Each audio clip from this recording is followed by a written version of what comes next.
From Yung and Back and Long, right?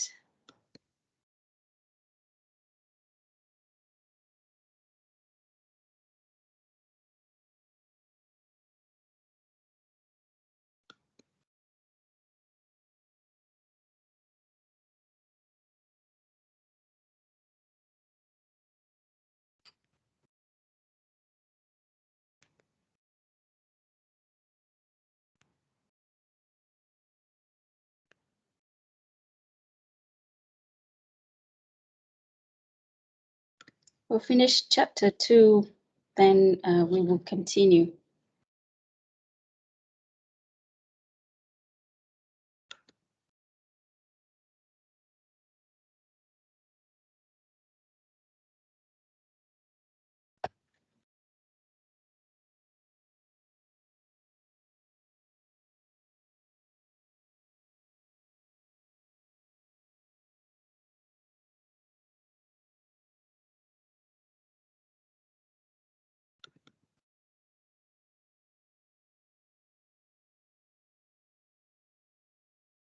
Okay, so last time we started these questions, the 2 questions.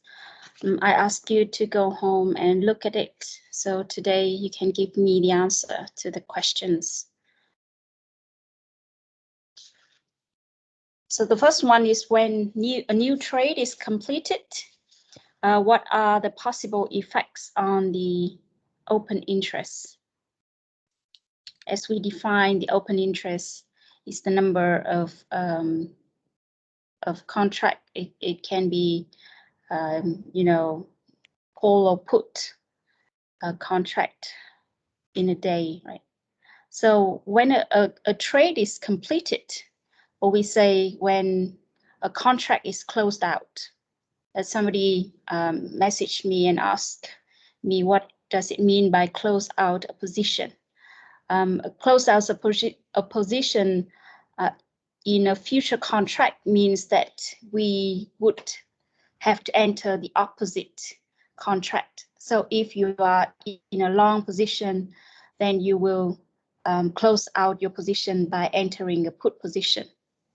Sorry, a short position, right? So when a new trade is completed, what does it put impact on the open interest?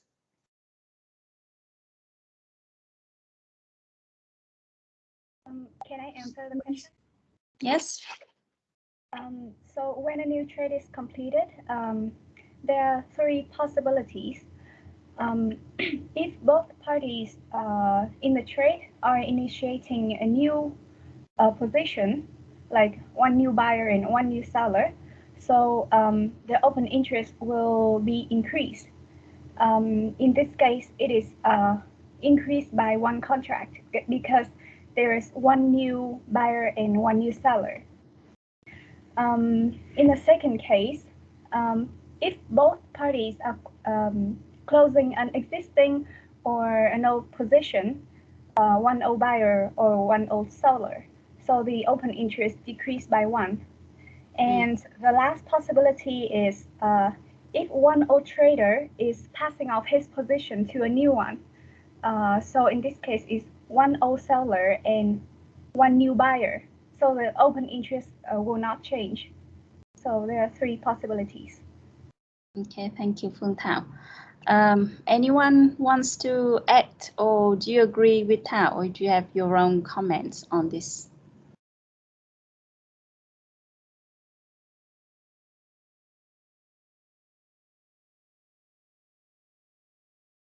Do you agree with Thảo? Or yes. Yes?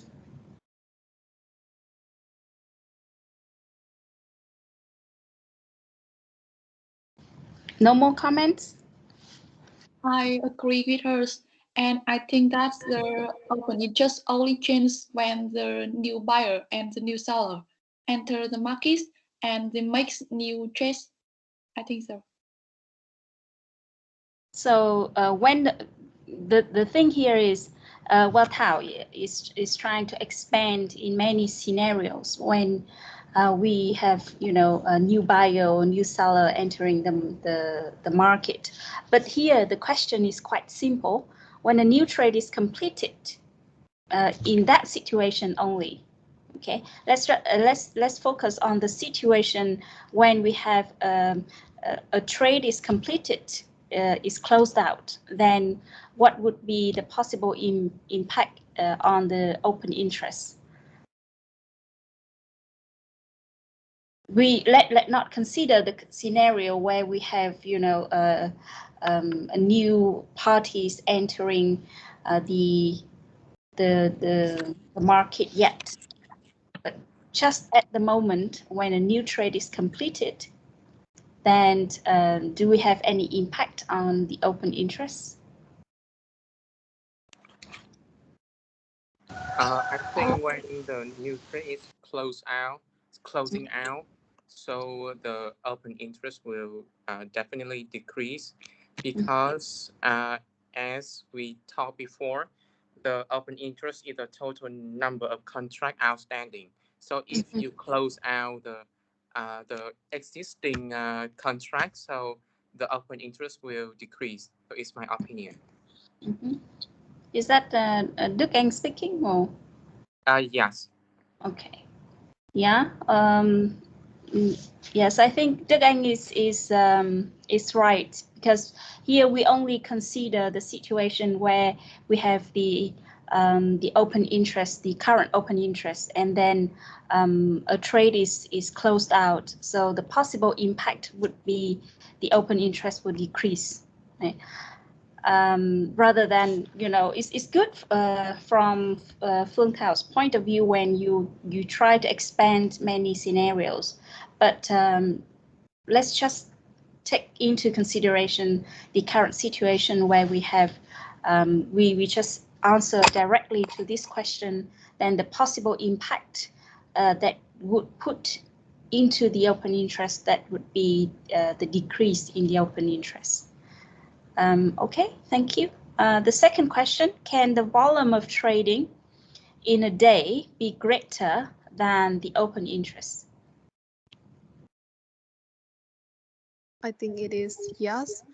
For example, so if the open interest in a specific contract were 1,000 and once a trader sold 1,000 contracts, and then he bought them on the same day as the volume, which is 1,000 contract, it would be 2,000 and the open interest would still be 1,000 contracts. Okay, yeah. When we have many trading activities going on, then probably we can have the volume of trading greater than the open interest. And that is, I forget your name. My name is Tammy.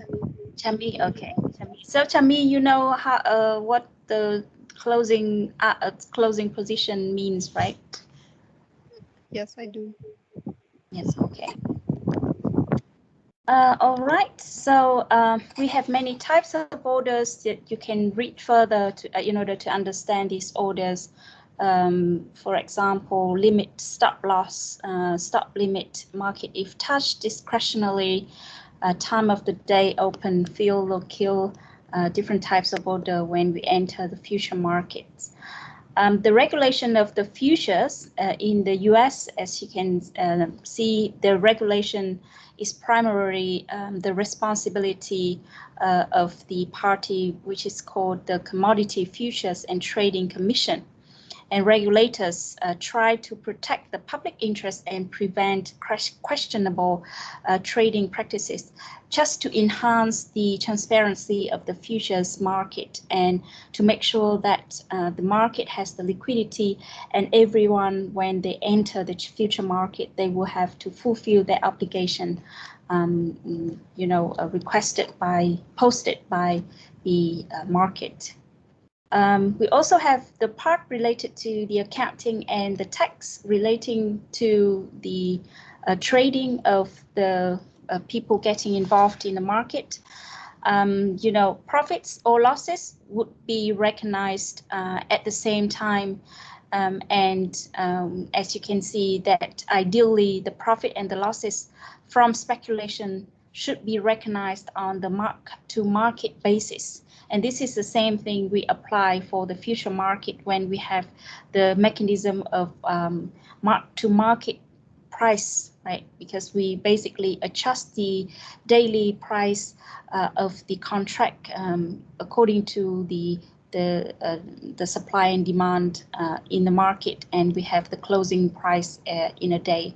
So basically, you know, when we make a profit, we would be taxed a certain tax treatment related to different markets. They would try to levy the certain type of tax rate to the profit that the traders made from the market, from trading.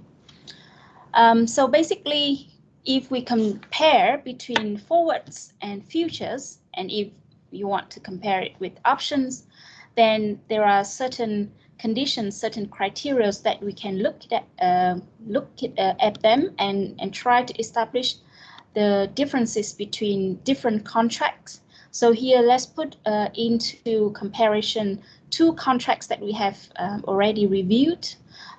One is forward and one is future. Forwards, as you can see, the agreement between the two parties, and this the futures contract are also the contract between two parties, but we have the market, what we call the clearing house to sit in between and to connect between two parties, right? They act as the middleman to connect between different parties. So we do not call them private contracts because basically these contracts are standardized and they have to follow the rules, the regulation posted by the clearing house. So futures are exchange traded while forwards are traded on the OTC, and they are non-standard contract because basically two parties can negotiate and change some terms and conditions related to the contract. Futures are standardized contracts because they are the contracts made by the clearing house, and these contracts are standardized with certain terms and conditions related to each contract. So when traders getting involved in the market, they will have to decide to buy one contract, two contract, and these terms and conditions are unable to change, to be changed.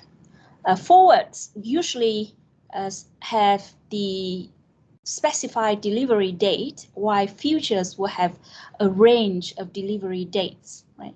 And people getting involved in the future market or contracts, primarily they do not have the intention of exercising the contract. They're only based on the underlying asset price movement to trade, and normally they will close out their positions before the contract expires. So forward settled at the end of the contract, while future settled daily. This is, as you can see, we can only see the profit or loss that we can make from the forward contract at the end of the term, of the contract term, while as you can see for future contracts, the price is settled daily, and we can see at the end of the day that we are making a profit or a loss, and these profits or loss will be adjusted daily on the margin account of the holder, of the people getting involved in the contract. For forward contracts, delivery or final cash settlement or usually occurs, while for future contracts, the people getting involved in trading, the contract would close out the position prior to maturity. So basically, we do not expect to exercise the future contract if they don't carry out. If they don't close out the position, then it is expected or it is understood that they will exercise the contract. Forward still contains some credit risk, although as you can see,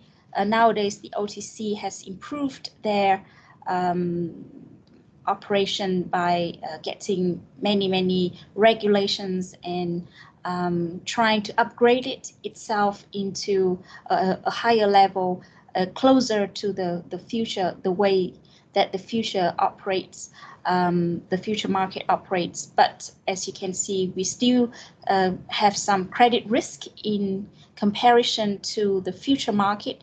Virtually no credit risk is contained in this market, because basically, as the mechanism that we have reviewed, we have the margin account, we have the initial margin, the maintenance margin, and if the trader does not satisfy their maintenance margin when the clearinghouse issues the margin call, then basically the clearinghouse will close out the position of the trader.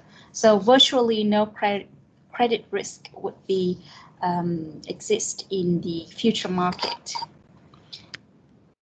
Okay, we also have some, like foreign exchange quotes. Sometimes if the underlying asset is the foreign currency, then as you can see, for future exchange rate will be quoted as the number of US dollar per unit of foreign currency. So for example, we have 0.9500 US dollars to exchange for 1 Canadian dollars. And for that is future exchange quote. For forward exchange rate, then the rule is that we would have the forward exchange rate quoted in the same way as spot exchange rates. So it means that we would quote, for example, Great British pounds, European euros, Australian dollars, New Zealand dollars would be quoted as USD per unit of foreign currency, right? For other currency such as Canadian dollars or Japanese yen, then we would quote 1 US dollars will be equal to, per units of foreign currency. For example, here we have 1 US dollars would be equal to 1.0526 Canadian dollars. So this is just the way that they quote the foreign exchange in different foreign in different futures and forward contract. Okay, so now please spend some time to do the exercises in chapter 1 and chapter 2 to enhance your understanding, and we will correct them together after, let's say, I'll give you about, among these questions, there would be a few questions that are very basic questions. So about 40 minutes. I'll give you 40 minutes and then we'll correct these exercises together. Okay.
Em thưa cô vẫn đang tắt mic ạ.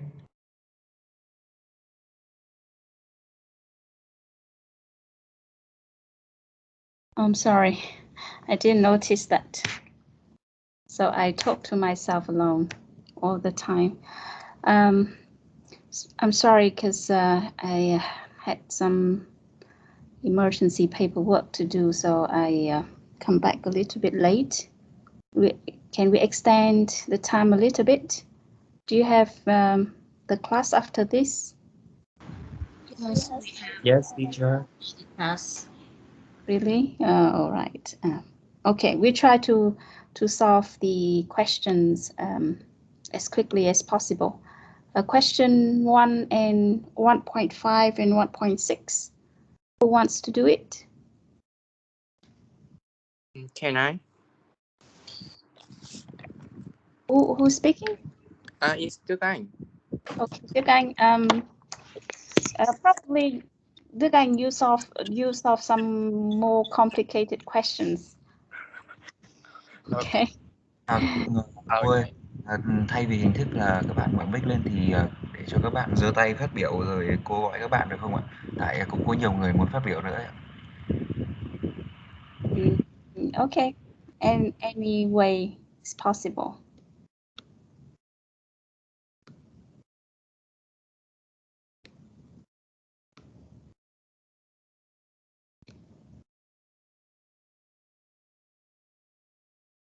Okay.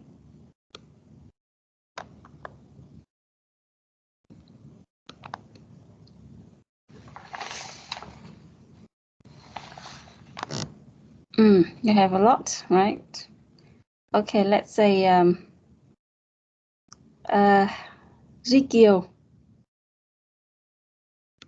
Yes, I'm here. Can you hear me? Yes. Okay. So I saw the question 1.5 or 1 and 1.6. Mm-hmm. Okay. 1.5 and 1.6 are quite simple, right? Okay. With the question 1.5, if the exchange rate at the end of the contract is 1.89, so the trader gain. Can you share your screen so that everyone can look at your problem solvings? It's easier for all of us to follow. Sorry, but I calculate it equal my so I don't have the I don't calculate in the screen. You have to put it in writing, otherwise if you just speak it out, it's difficult for everyone to follow. Okay. Or you can share your Word and Microsoft Word, and you can type it. Okay, great with me.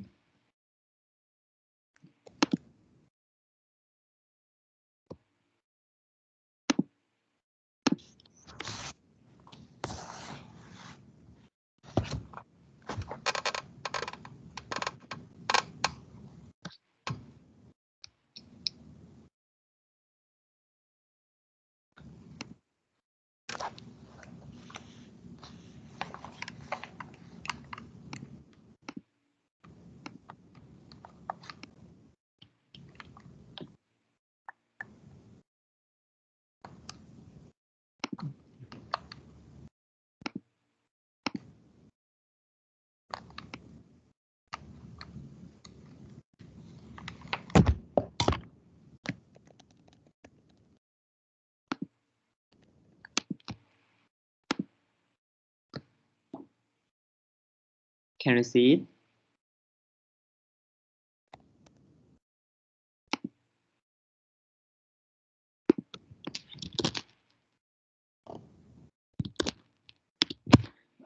Can you see it now? Can you zoom it? Okay. It's quite small. Okay. Now with question 1.5, if a if the exchange rate at the end of the contract is 1.89, so the trader gain equal 100,000 multiply 1.9 minus 1.89 and equal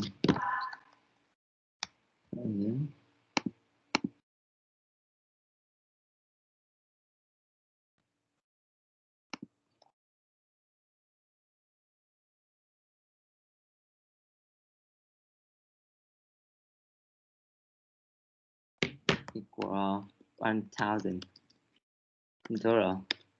And B, if the exchange rate at the end of the contract is 1.92, so the trader loss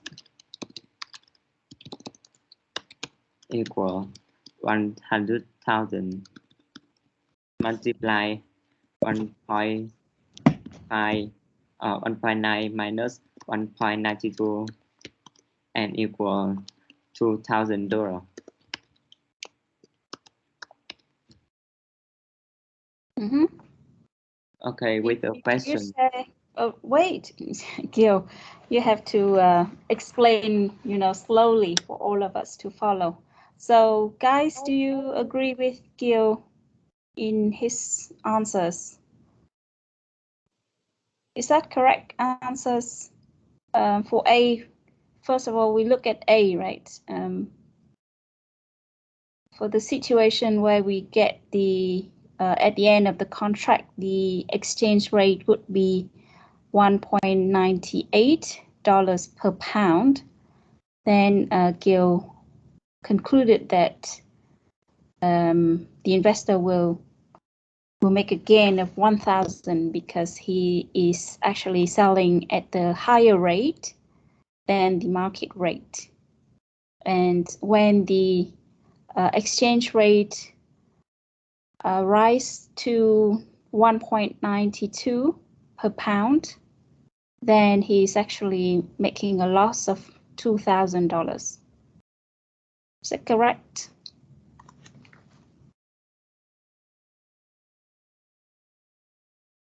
The answers are correct or not? It is correct. It's correct. Correct. All right. Okay. Here you can move on. Okay, with the question 1.6 is the same with question 1.9. Mm-hmm.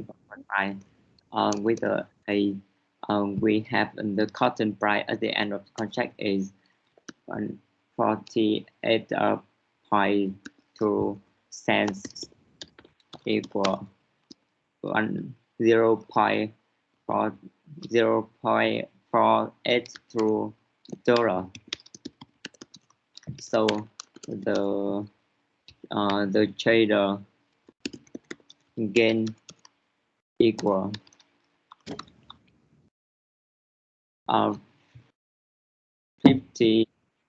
50,000 pounds multiply 1.5 minus 1.482 equal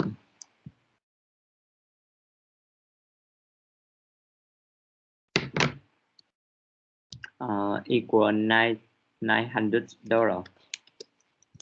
And B, if the cotton price at the end of the contract is 51.3 cents per pound, so the trader loss equal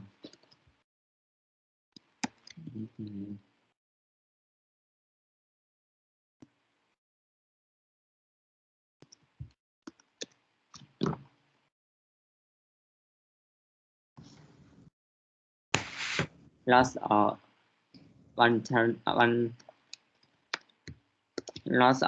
$650. Yes, is my answer. Okay. Guys, do you share the same result with Gil, or do you have different results? So for A, we'll make a gain of $900, and for B, the trader will make a loss of 650. Correct. That's correct. Okay, this is so Yes. simple, right? Okay, thank you, Gil. Next one, we have 1.9 and let's say 1.9, 1.10, and probably one. Okay, let's see. 1.9 first, then 1.10 and 12. Probably we will solve it together.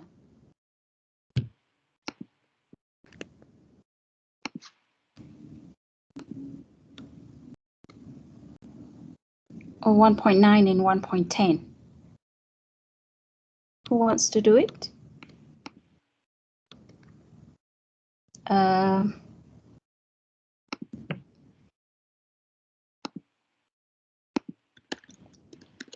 Đức Thắng em.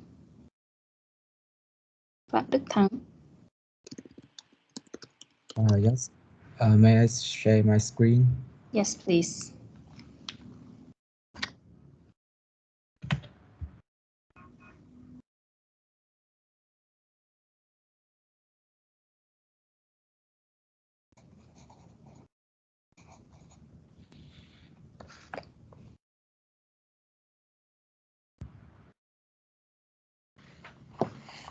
Oh, I'm so sorry that I have some internet connections that I cannot share my screen now. So I can I talk slowly about my answer? No, you have to share screen. Sorry. Probably leave it till next time then. I brought a picture of my work at the paper. But can you share the screen? I don't know why I cannot share the screen now. Yeah, because we need to look at your work. Em cô, nếu không thì có thể bảo bạn Thắng chụp bài xong rồi gửi vào chat được không ạ?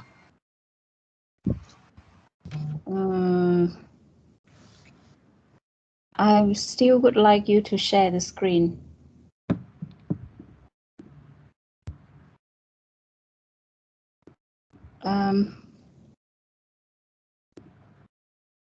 Probably next time then, Thắng. Yes, okay. Diệu Hằng. Hello. Yes. Đợi em một chút ạ.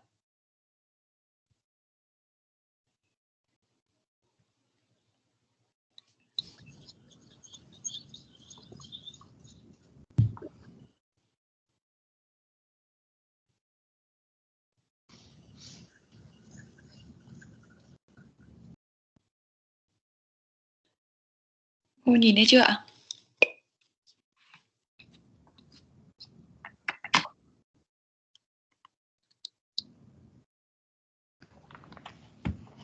Yes.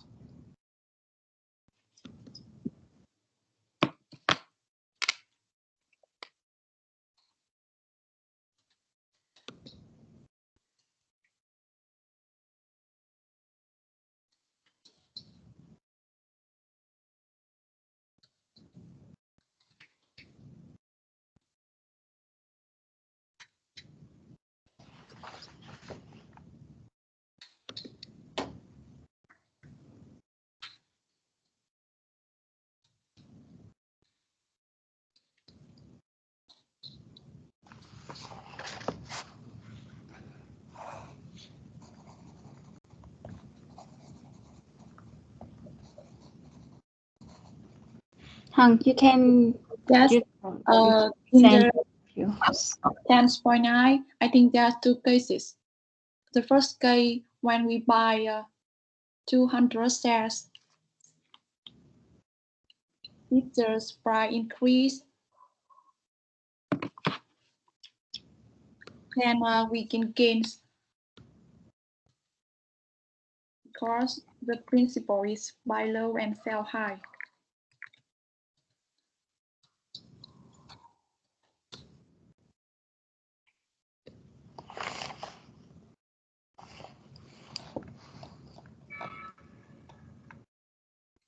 When there's price decrease, we can lose.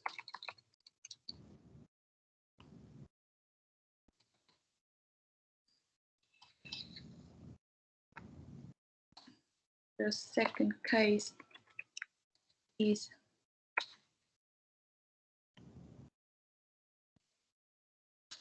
trendy contracts.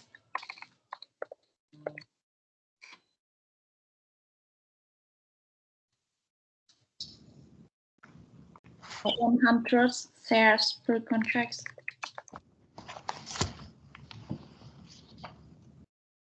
And if the price increase,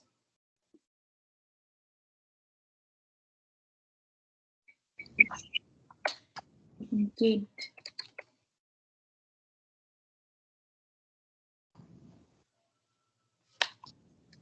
And if the price decrease, we can lose.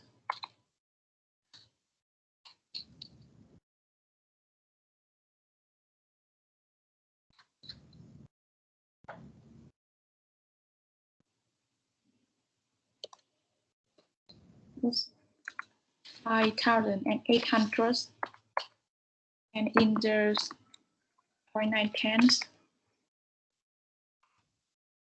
Oh, Hung, you have to work it out how much in each case. You have to suppose in each scenario, for example, when the price increasing, you can always suppose that it increased to what amount and it decreased to what amount.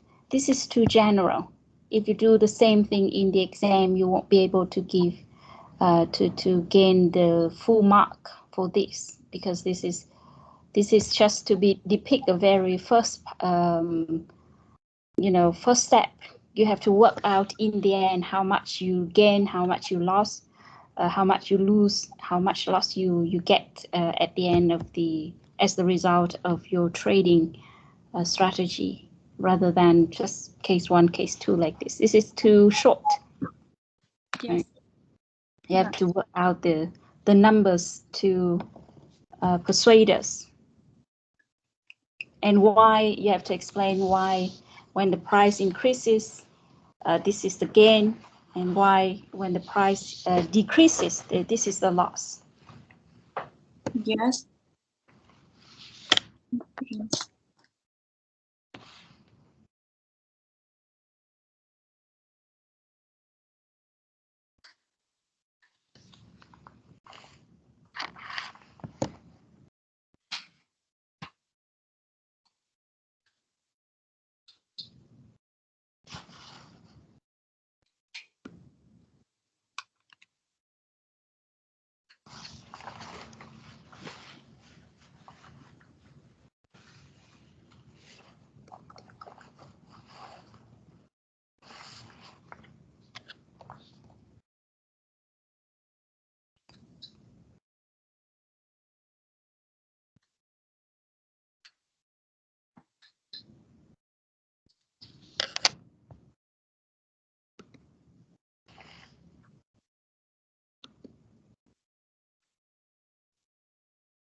You can, when you correct it, you can speak at the same time to explain to everyone what is going on. We do suppose the price increase to 35, we can gain 35 minus 30 multiply with 2,000 and minus 5,800 and equals 1,200 and suppose the price decrease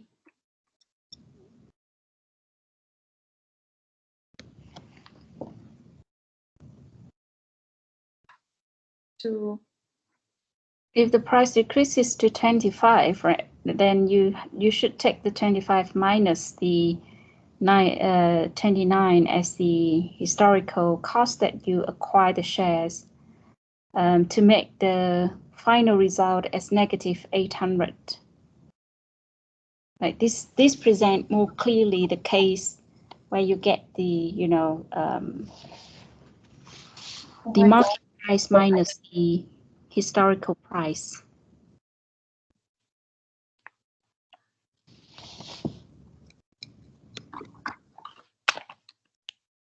then in stand 9 you should buy equities put option.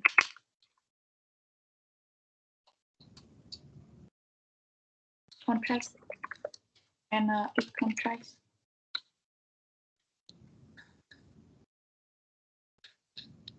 As a 100 shares,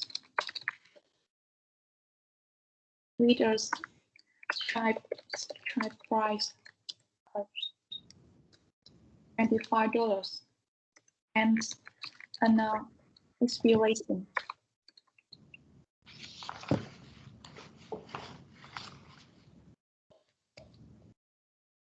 It's in 4 months. If at the end of 4 months, the price decrease smaller than $20, then you exercise option and sell the shares for $25.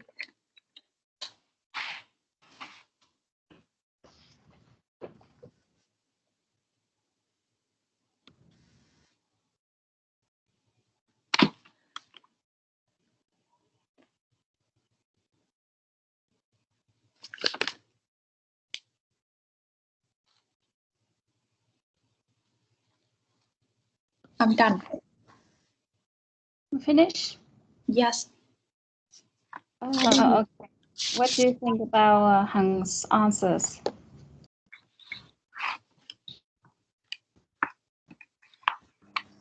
I agree with her.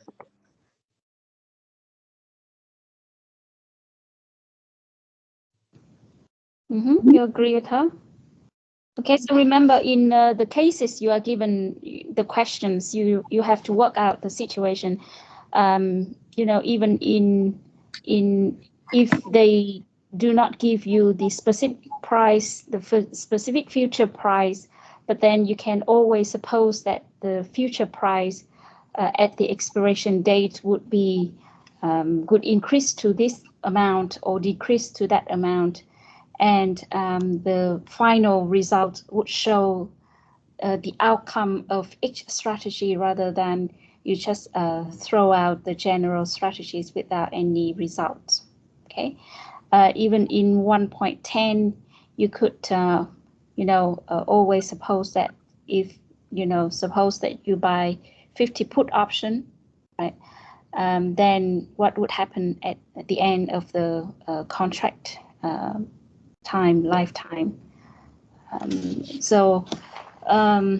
I think Hang is correct. The thing is, when you make a loss, please put the negative sign. Okay. The way that you arrange the numbers should be the market price, even if it decreases to 25, then you still have to use the market price minus the original price first. Which makes the 800 negative number. This also represents a loss. And looking at that, you can easily compare what is going on between the cases.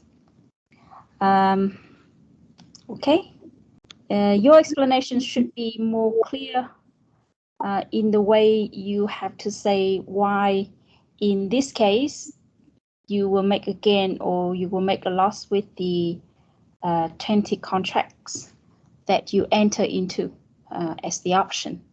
For example, if the price increases to 35, the thing is you have to do what in order to gain 4,200. Okay, when the price increases to 35, then you exercise the option, right? And the trader will make a gain of this. And when the price decreases, then you will let the option expire worthless, for example, or the trader will choose not to exercise the option, and the maximum loss would be the premium that he has paid for when he longed 20 contracts. This is to give clearer explanation. Okay. Remember when you do the exam, in the exam, if you write your answer in a very short answer, then you will not be given full marks. And this explains why a lot of students come to me after the exam asking, why didn't I receive the full marks even when you have the correct answers? This is because why? Because your explanations are not enough to show your deep understanding of what you are doing. Okay, sometimes I may think that you may look at the answer of your friend, for example, in the exam, and then you copy in your own paper.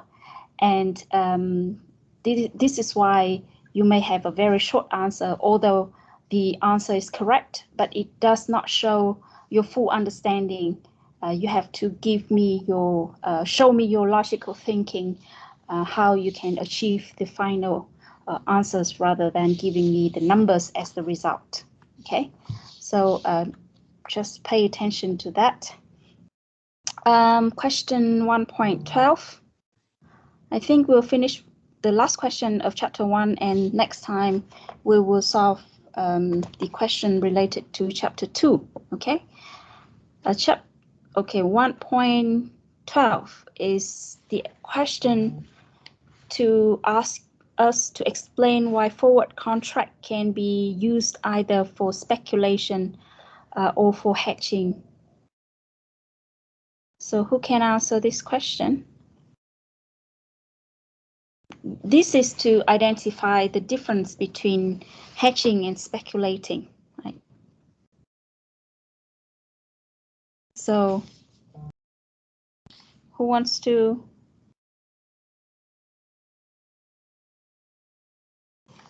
answer this question?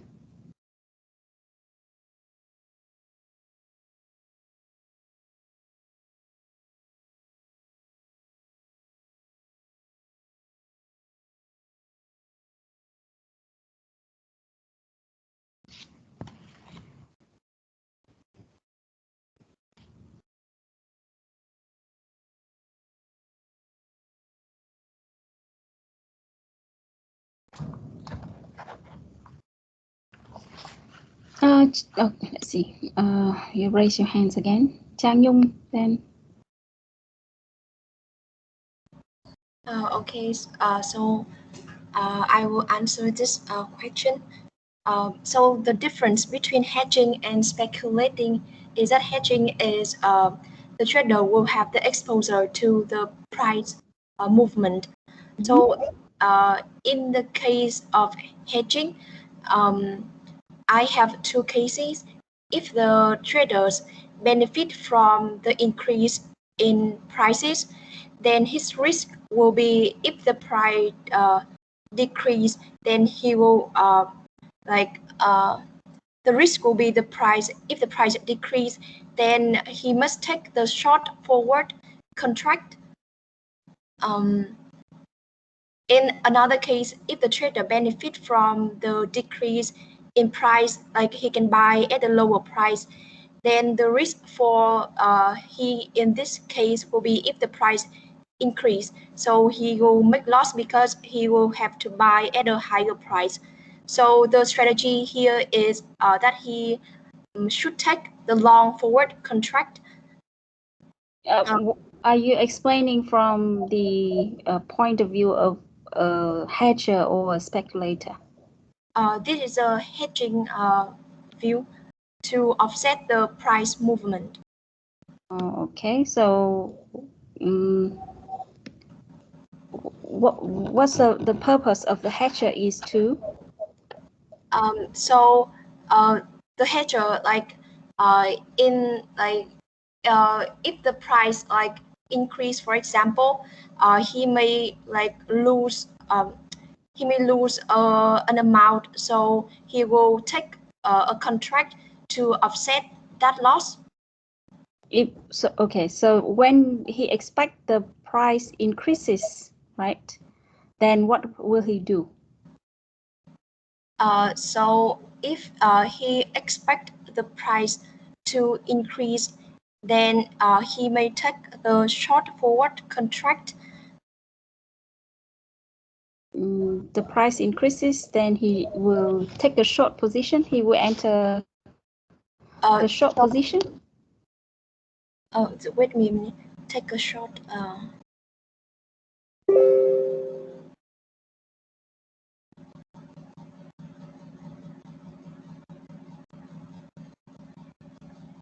Okay. Yeah. So We if talk the about price hedging position, right? We talk about when the trader enter the market as a hedger. Normally, he will have the assets, and he would want to hedge against the increase or decrease of the price, right? So, in what case he will enter the short position, and in what case he will enter the long position? Short means he will sell the assets. So if the price is a price decrease, he will take the short forward contract to sell at a higher price. And if what? And if he expect the price to decrease, so he will want to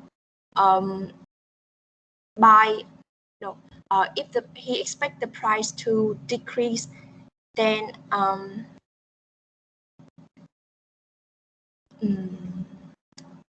decrease.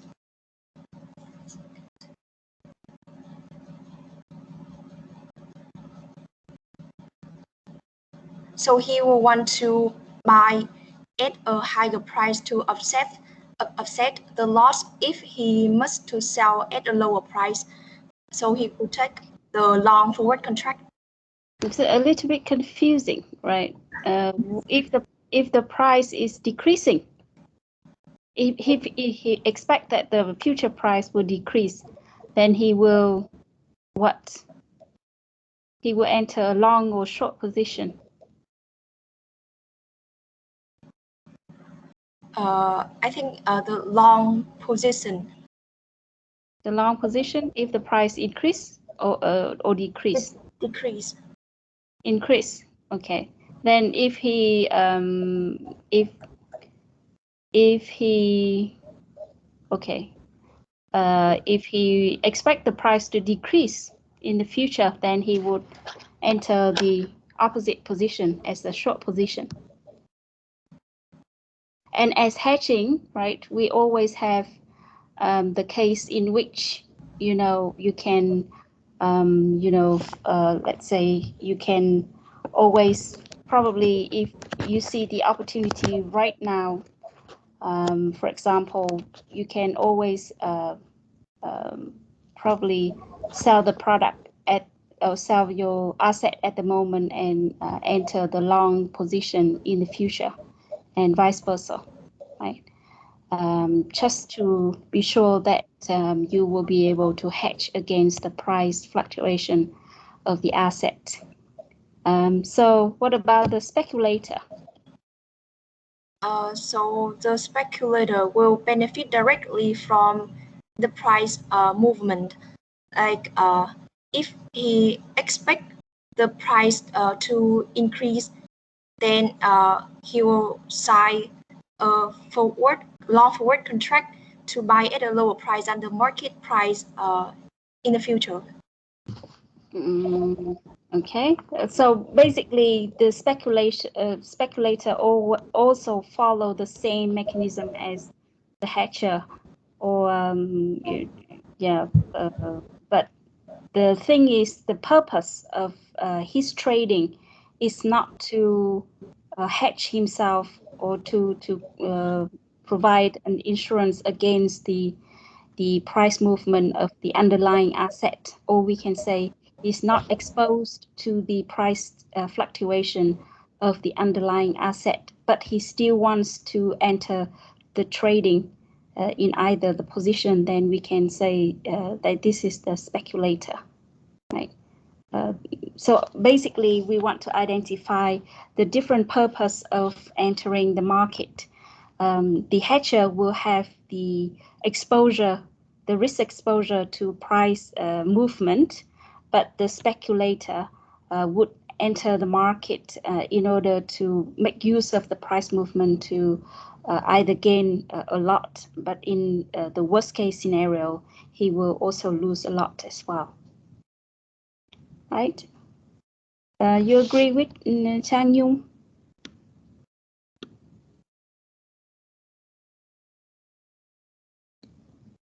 Teacher, so can I ask? Yes. So the speculator and the hedger will have the same behavior to the price movement, to like the same position to the price movement, or they were different in the position.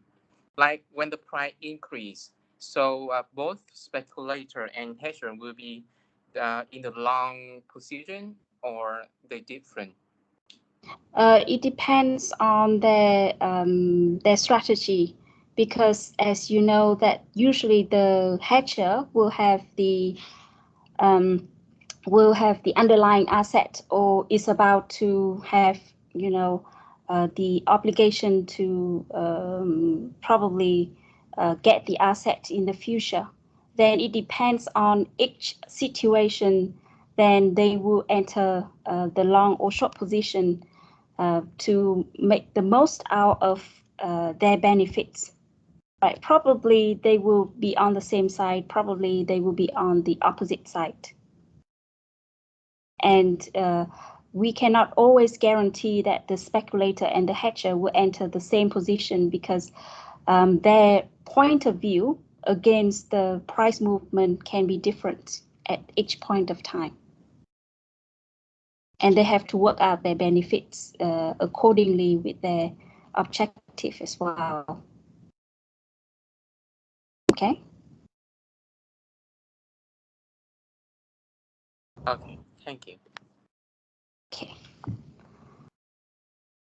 All right, so we stop here for now, and I will see you on Friday. We will finish the other exercise